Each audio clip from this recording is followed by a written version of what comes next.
another video. And for today's video, medyo kakaiba yung video natin kasi alam niyo naman yung channel ko, hindi ako masyadong nakafocus sa makeup kasi alam niyo naman, sabi ko naman sa inyo, hindi ako ganun kagaling mag-makeup. And ngayon, kasama ko si DJ. So, meron siyang YouTube channel. Ano yung YouTube channel? Dizap Makeup po. And yung Instagram mo? Dizap Makeup din. So, ayan guys, yung channel niya is nakafocus ka sa beauty, makeup, basic tutorials ng mga makeup sa kabuhay ko as an OFW. So, ayan guys, nagtatrabaho siya sa Sephora. And alam niyo ba, na makeup niya na si Rihanna, kaya sobrang bongga. So, nagtatanggap ka ba ng mga events, ganyan? Yes, kung nasa Dubai. Pero kung dito sa Philippines, depende sa schedule. Okay. So, more on sa Dubai ka? More on sa Dubai, yes. So, ayan guys, eto nga pala yung kanyang look na ginawa sa akin. Kung gusto niyo may matutunan pagdating sa pag-makeup at kung gusto niyo makita kung paano niya itong ginawa, please keep on watching! So, ngayon nga guys, gagawin niya sa akin. Anong makeup look ba ang plano mo sa akin? Bahala lang kamay ko. Pero kaya natin yan. Usually, yung gagawin natin is yung mga ginagawa ko sa Dubai, mga editorial look shoot. So, ayan guys, para sa hindi nakakilala kay DJ, isa siyang makeup artist, tsaka ano ka sa Sephora? Sa Sephora siya nag-work. Senior makeup artist ako ng Fenty Beauty, Kat Von D Beauty, and Marc Jacobs Beauty. And alam niyo ba guys, kung sino lang na makeupan niya, Rihanna lang naman, di ba? Saan kayo? So, mag-aala Rihanna tayo today.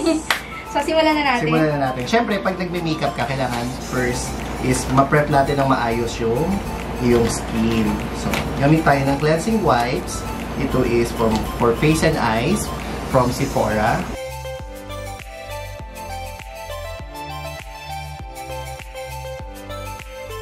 Ano ba ma-advise mo kagaya ko na hindi talaga ako ganun kagaling mag-makeup, ganyan? Ano yung mga basic na dapat naman? Dapat na meron ka. Kung hindi ka naman ma-makeup, go for powder foundation, tapos mga lip and cheek tint. So, ayun. Pero, kailangan talaga na prep mo ng maganda yung skin. Yun yung secret ko. So, ang nilalagay ko is serum from Caudalie. Exclusive siya sa Sephora. Gamit din siya ni Rihanna. Oh my God. Ay, si Rihanna level 5. So, nung nakita ko yung mga gamit niya, bili tayo. Sa serum, sa skincare pa lang, pakiramdam mo ang ganda lang ng skin mo. Tapos, ito is Clarins na lip oil. Ito yung eye cream na favorite ko ngayon, Garland. Okay. Walang tayo na ako. Diba may pa eye cream pa? Yes. Ako diretso, pack. Tapos maganda yung mga skincare, ina-apply nyo siya ng finger or kamay nyo. Para mas na-press ng maigi yung benefits ng skincare. Na. Then, sprayan natin ang Beauty Elixir ng Caudalie din. At umpisahan na natin syempre sa pagpa-primer. Ang primer hindi basta-basta din dapat. Dapat kung ang skin whites combination and may konting ka-dry, hydrating. So may iba't ibang klaseng primer din pala? Yes, merong mattifying, may correcting, parang may mga redness ka, yung mga green primer. Okay. Kala ko basta primer, yun na yung primer, bili ka na lang. Yes, ito is Marc Jacobs Coconut Primer. Okay siya for all skin types. Okay. Tapos may vitamins din to.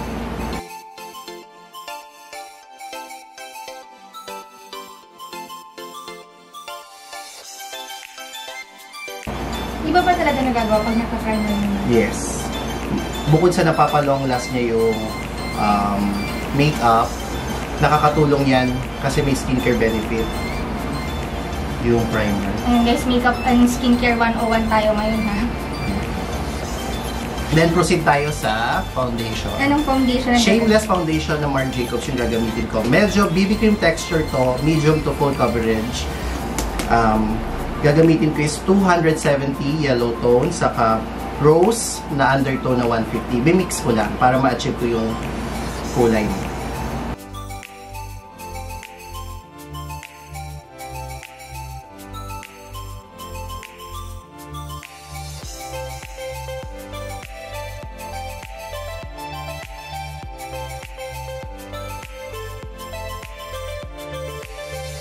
Then, concealer. Gagamitan natin siya ng concealer ng Fenty Beauty in 210.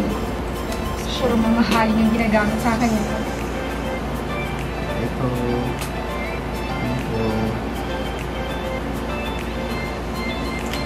May tama bang way ng pagko-concealer? Wala naman. Wala naman. Siguro, Kasi depende diba sa... meron yung sinasabi pabi dapat na depende sa gusto mong lumabas na effect. Pwede rin yung iba, nagko-concealer muna bago mag-foundation. Okay din yun, kasi mas less yung ilalagay mo na foundation after. So, kaya ako naglalagay dito, dito, and then dito sa mga area to, para dun kasi yung tama ng ilaw. So, mas na-highlight yung mga part na ng chin, ng forehead, dito. So, usually doon sa gilid na ilong, mas maraming mapula. So, beauty blender pa rin or beauty sponge. And guys, kasama pala namin yung dito si Noemi. Mag-hi ka naman, Noemi! Ayan, si Noemi ay friend. At pinsan mo ba? Friend, yung pinsan ko hindi sumama. Ayan, yung friend niya si Noemi. Yours truly. Ayan. Ayan, sa channel ni DJ, meron kami mga videos na ginawa. Nag-mukbang kami, nag-bingbusel kami. Nagkasama namin si Noemi doon. Panoorin nyo guys. Saka kay Rap, kasama ko yan. O yan, si Rap din. Nagko-collab din sila ni Rap. Kaya punta kayo sa channel ni DJ. Then magbe-bake tayo. Naku, sana yung dami nilalagay sa mukha ko. Ito is loose powder in banana ng Fenty Beauty. Tapos, beauty sponge ulit. Meron ka rin ito. Oh my gosh! Ayan guys, abangan nyo rin yung unboxing ko ng mga Sephora items sa kanya.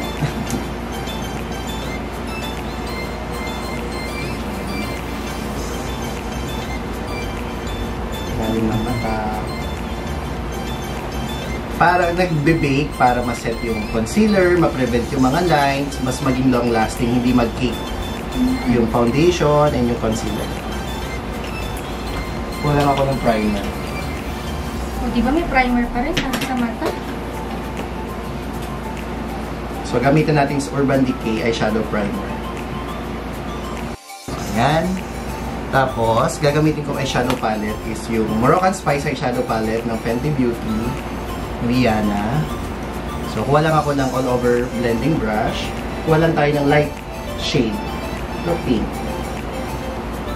Ito. Tap. And press lang natin. Then, blending brush yung round. Kuha lang tayo ng konting dark. Siguro ito. Yun lang sa gilid.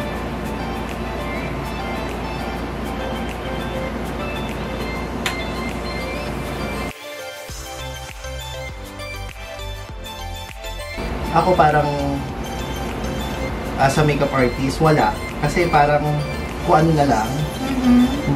Pero kailangan alalay ka sa paglalagay. Baka kasi napapadami na, hindi mo pa alam na sumusobra na. So, little by little, tapos layer by layer. Ang mahalaga lang naman, alam mo dapat yung shape ng mata, paano mo ilalagay yung eyeshadow, yung eyeliner. Ganun din, parang pagko-contour. Hindi ka basta magko-contour na pababa, pero mahaba yung mukha mo. So, iba din yung, iba-ibang klase rin. So, ganun din pala sa eyeshadow. Yes. Ang eyeshadow mo, kung sinita ka na, kung maliit na yung mata mo, hindi mo naman siya ilalabas, ihahaba. So, pabilog naman yung application. Pag ganitong shape ng mata. Ito perfect. Almond. Oh! Ready wow. Ready wow. Maliit na. Kunin ko na itong dark, na pinang-dark natin sa taas. Look up. Dito lang. Tutok na tutok si Jowa. Gagawin niya ta. Recreate challenge. Kabila. Diba? So, balikan lang natin yung blending ulit sa gilid. Gilid ng mata.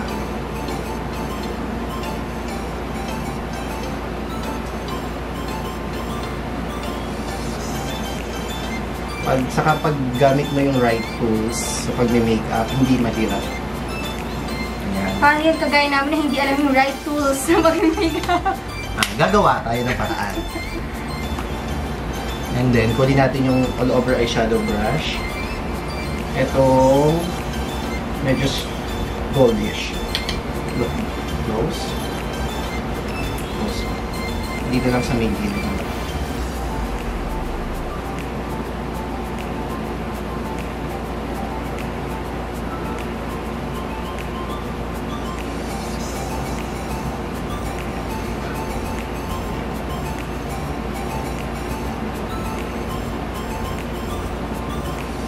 sa blush, yung light. Ito, na medyo pagka-shimmer sa under ng eyebrow. Ito yung mag-highlight. Magsa-separate between the eyeshadow and sa eyebrow.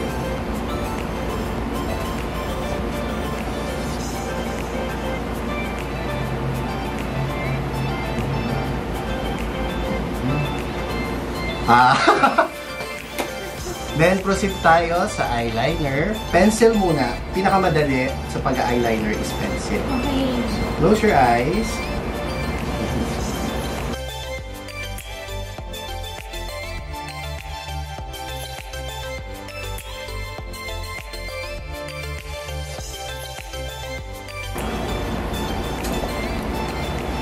Yan. And then, kuha tayo ng liquid liner. Papatungan natin. Yung guide natin is yung pinaka-pencil. Ang gamit ko is Kat Von D. Then, proceed tayo sa kilay. Kilay is light. Yes. Gamit ko is Anastasia Browies in dark brown. Pero si DJ, ang ganda ng kilay niya. Ang kapal. Makapal talaga. Tapos sineshape talaga. So, yung pagkikilay, pag mag-uumpisa ka, yan. Yung mata mo, tapos yung kanto ng ilong, yan. Tapos, yung pinaka-high point sa gitna ng mata, tapos dito. Tapos sa dulo, kanto ng mata, tapos ilong. Yun yung tamang pagkikilay. Okay. Tingnan natin, guys. Sige.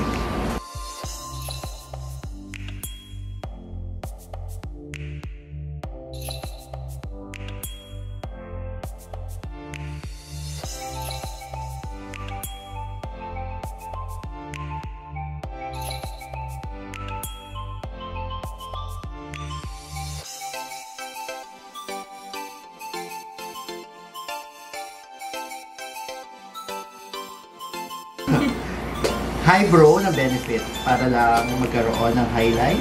Ang ganda niya magkilay. Yan. Yung iba concealer nilalagay, which is okay din naman. Grabe, ang dami ko natututunan kay DJ. So, ito rin yung ginagawa ko doon. So, bibigay kami ng product. Ito yung gagamitin, paano nyo ilalagay, sa klase ng eyebrow mo or sa klase ng skin mo, ito yung dapat mong gawin para ma-achieve mo yung ganitong look. So, ayan. Mascara na tayo. Sanay ka mag-lashes? Minsan, depende. Ito, bago to ng Marc Jacobs primer first. Oh, primer na rin. Look down. So, saka natin lagay yung mascara nito. Velvet Noir. Ito rin yung pinakamabenta na mascara sa Sephora. Isa. Anong brand? Marc Jacobs. Marc Jacobs din. Lagyan lang natin yung loob ng mata na medyo beige na color para mas mag-pop up siya. Bongga, ang dami niya guys. Tingnan niyo naman yung bit-bit niya kung gaano karami. Oh. Marc Jacobs saan ka pencil pa? lahat. Oh. Galing. Para saan naman yan? Sa loob ng mata para magbigay siya ng kung pagod ka or puyat, tapos gusto mong ma-enhance lalo yung mata mo, magkaroon ng konting drama, white eyeliner. Nice. Pag naglagay ka naman ng dark eyeliner sa loob ng mata mo, liliit yung mata mo. Line. Ang paglalagay is smudge mo rito sa kamay and then up, 1, 2, 3, then kurap. Oh, yung iba kasi dire-diretso. 1, 2, 3. Oo. Sabi ka parties ha, kung naglalagay ka sa ibang tao, dapat galing yung tamang paglalagay. Pero syempre, hindi mo na siya. Nakakaano yun. Tapos pag gusto, pag naluluha ka na, pikit ka lang ng mga ipin. Diba?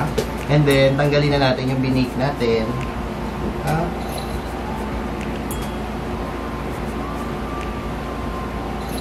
Binaglan ko lang siya. Yung pagko-contour naman, gagamitan ko siya ng Fenty Beauty na Match Sticks na Amber. Medyo ashy kasi maputi si Charm. So, pag maputi ka, ang kailangan na gamitin mo is may mga grayish undertone. So, iwa-warm ko lang siya dito. Hindi ko siya ida-direct. Kasi pag dinirect mo, mas madaming product yung mailalagay. So, pag nilagay ko siya dito, tapos binlend ko siya ng brush, mas konti lang yung product, and then yung pag na-apply mo is gradual lang. Mas, natural. Tapos alam mo na kaagad. So, since si Charm is medyo mahaba yung mukha niya, hindi mo siya dapat ibaba. So, from here, volumizing yung contouring na ginagawa. So, from here, medyo straight. Okay. Para magkaroon ka ng cheeks. Kasi kadalasan talaga. Pababa.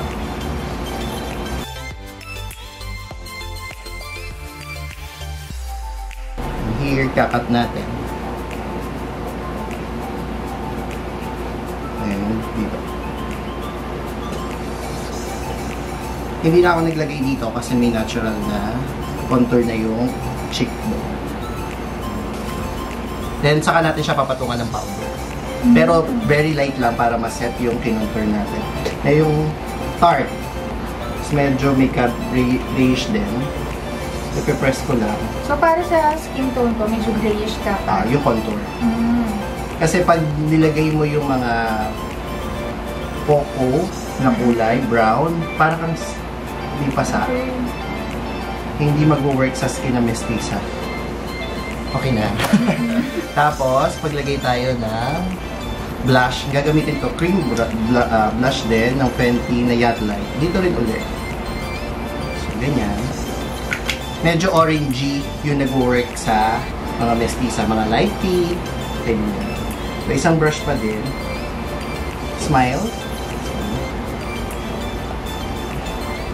Nagtigawag ko kasi hindi nakisama.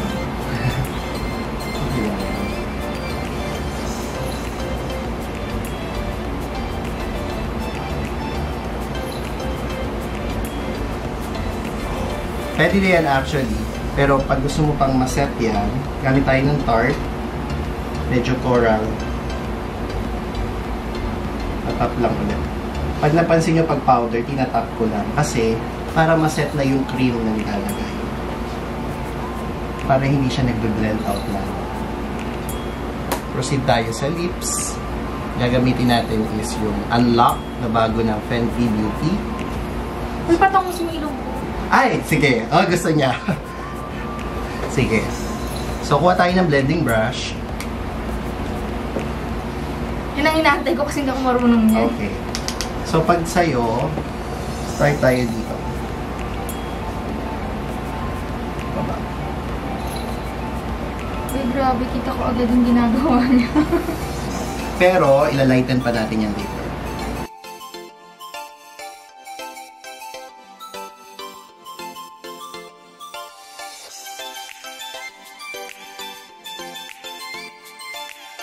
Ito muna tayo. Liquid lipstick, Unlock, Fenty Beauty. Isip ko lang. Gusto ko kasi linis na rin. Baka madikit.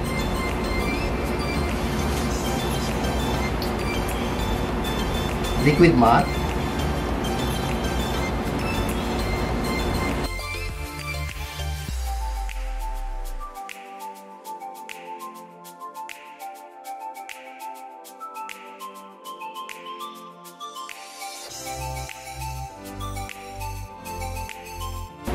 Then, highlighter ng Fenty Beauty na Lightning Dust Fire Crystal. Tayo na, highlighter brush. So, ito yung highlighter niya. Highlighter brush.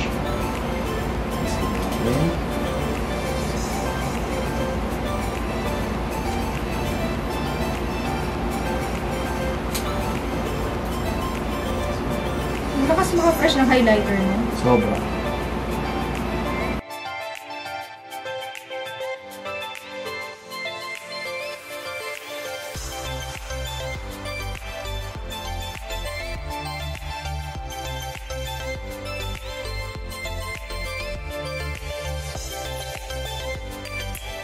So, ayan guys, ito na nga yung final look sa akin ni DJ. And palitan natin ng ilaw para makita na lang din siya in white light. Ay, balik. So, ayan siya. Oh, di ba? Dalagang Pilipina challenge.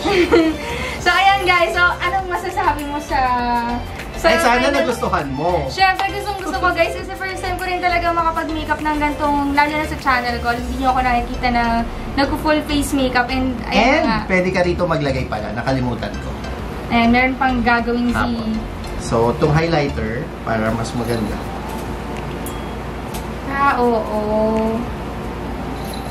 Total, labas sa labas din naman talaga yung buto ko dyan. And then, doon sa kabilang side, okay. Pwede na sa ears. bling. Additional bling. Okay. Putan na ka ganun. Ayan guys, may natutunan na naman tayo. Mag-e-end na lang tayo. Meron na namang additional knowledge. So, ayan guys, sobrang nagustuhan ko yung simple lang siya, pero sobrang pack na pack. Palaban yung makeup natin ngayon. Ayan, thank you so much, Welcome! EJ. Ayan. Basta guys, ilalagay ko yung link ng channel niya sa baba. Mag-subscribe, mag-subscribe kayo sa kanya kasi sobrang ang ganda ng channel niya, lalo na kung gusto niyo matuto mag-makeup. Saka yung mga nag-OFW. Yun, yung sa mga OFW kasi nga nag-work siya sa Dubai, kaya subscribe kayo sa channel niya. Dizap Makeup. Ayun, Instagram mo. Dizap Makeup din. Ayun, basta ilalagay ko sa description box down below yung link. So, ayun guys, kung nagustuhan niyo itong video na to, please give this video a thumbs up and don't forget to subscribe. Bye! Maraming salamat!